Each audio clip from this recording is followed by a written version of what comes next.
Hello बच्चों, कैसे हो?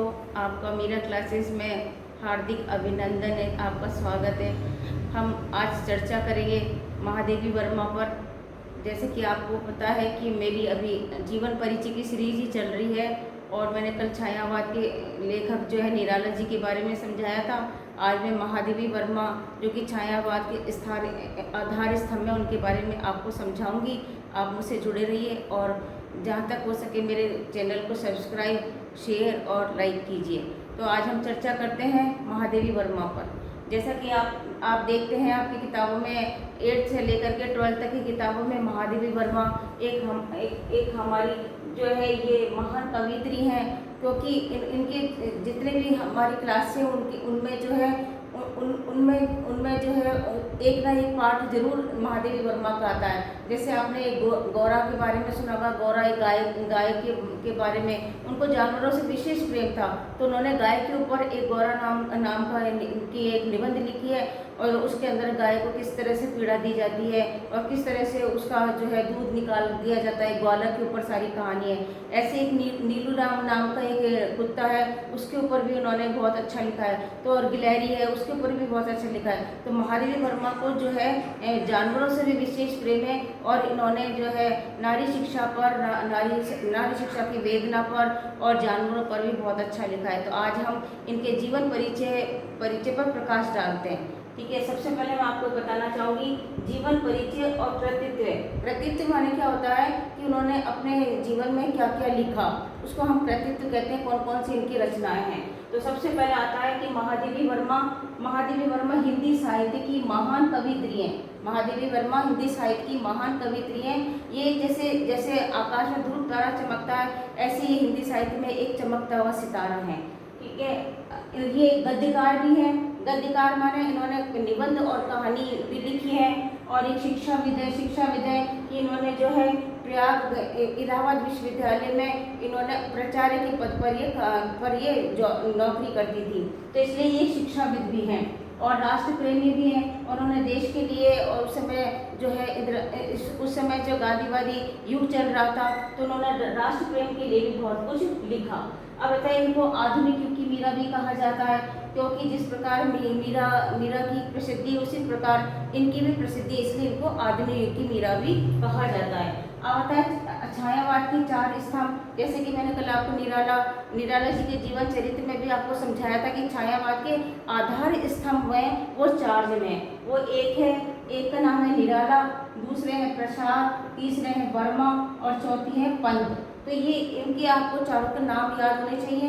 नहीं है तो मैं आपको आज बता देती हूँ कि है जयशंकर प्रसाद है और महादेवी वर्मा है और पंत है सुमित्रा नंदन पंत है और सूर्यकांत त्रिपाठी निराला। इस तरह से ये 4 आधार स्तंभ है छायावाद के।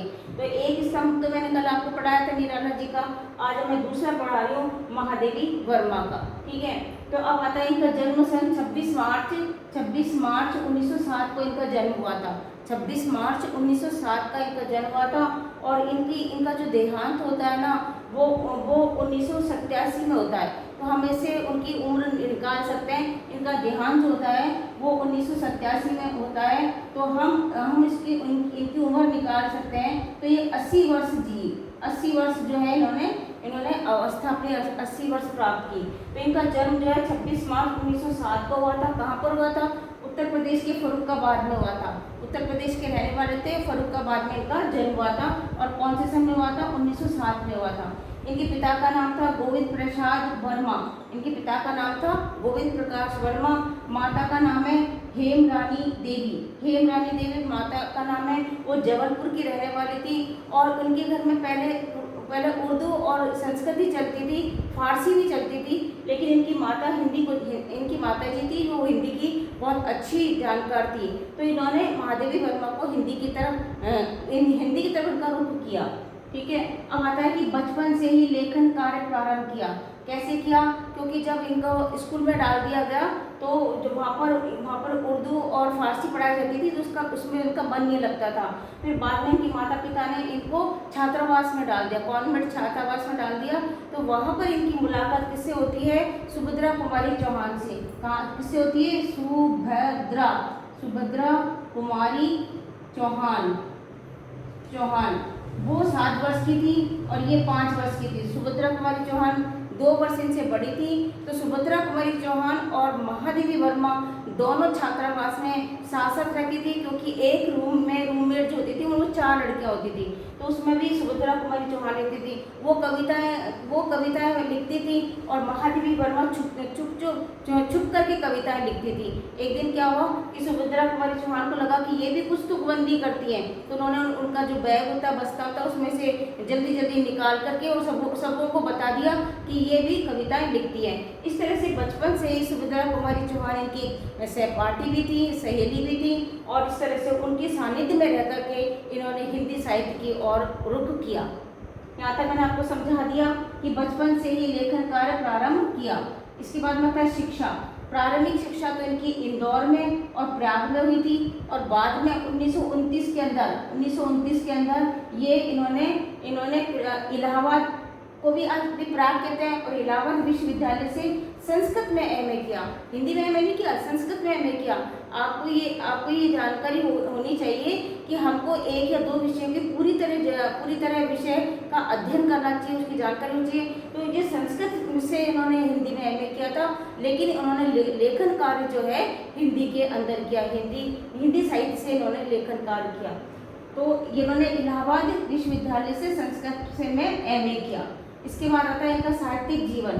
साहित्यिक जीवन के अंदर का मतलब होता है कि उन्होंने अपनी जो पुस्तकें लिखी हैं उनमें विषय क्या है, उन पुस्तकों का लिखने का विषय क्या है। तो जो विषय है उनकी रचनाओं में करुणा मिलती है। करुणा माने दूसरे के प्रति सहानुभूति व्यक्त करना। जैसे गाय को कितनी पीड़ा जीती है, ग्वाला होता है, वो गाय को गुड़ में सुई मिला करके खिला देता है, वो गाय की पीड़ा अंदर से कितनी चुभ रही होगी। इस तरह की उन्होंने करुणा कुत्ते के प्रति, गाय के प्रति, लहर के प्रति, मानव के प्रति करुणा उन्होंने व्यक्त की है। संवेदनशीलता, और वो जल्दी से वो भावुक हो जाती थी लोगों को देख करके। और नारी जीवन की पीड़ा, कि समाज में नारी को कितनी पीड़ा दी जाती है, कितना दुख दिया जाता है, इस पर भी उन्होंने बहुत लिखा है। गहन अध्ययन किया और चिंतन देखने को मिलता है इनकी साहित्य के अंदर, इनकी रचनाओं में ये सब देखने को मिलता है। उन्होंने रेखा चित्र, संस्मरण, निबंध और कहानियाँ लिखी।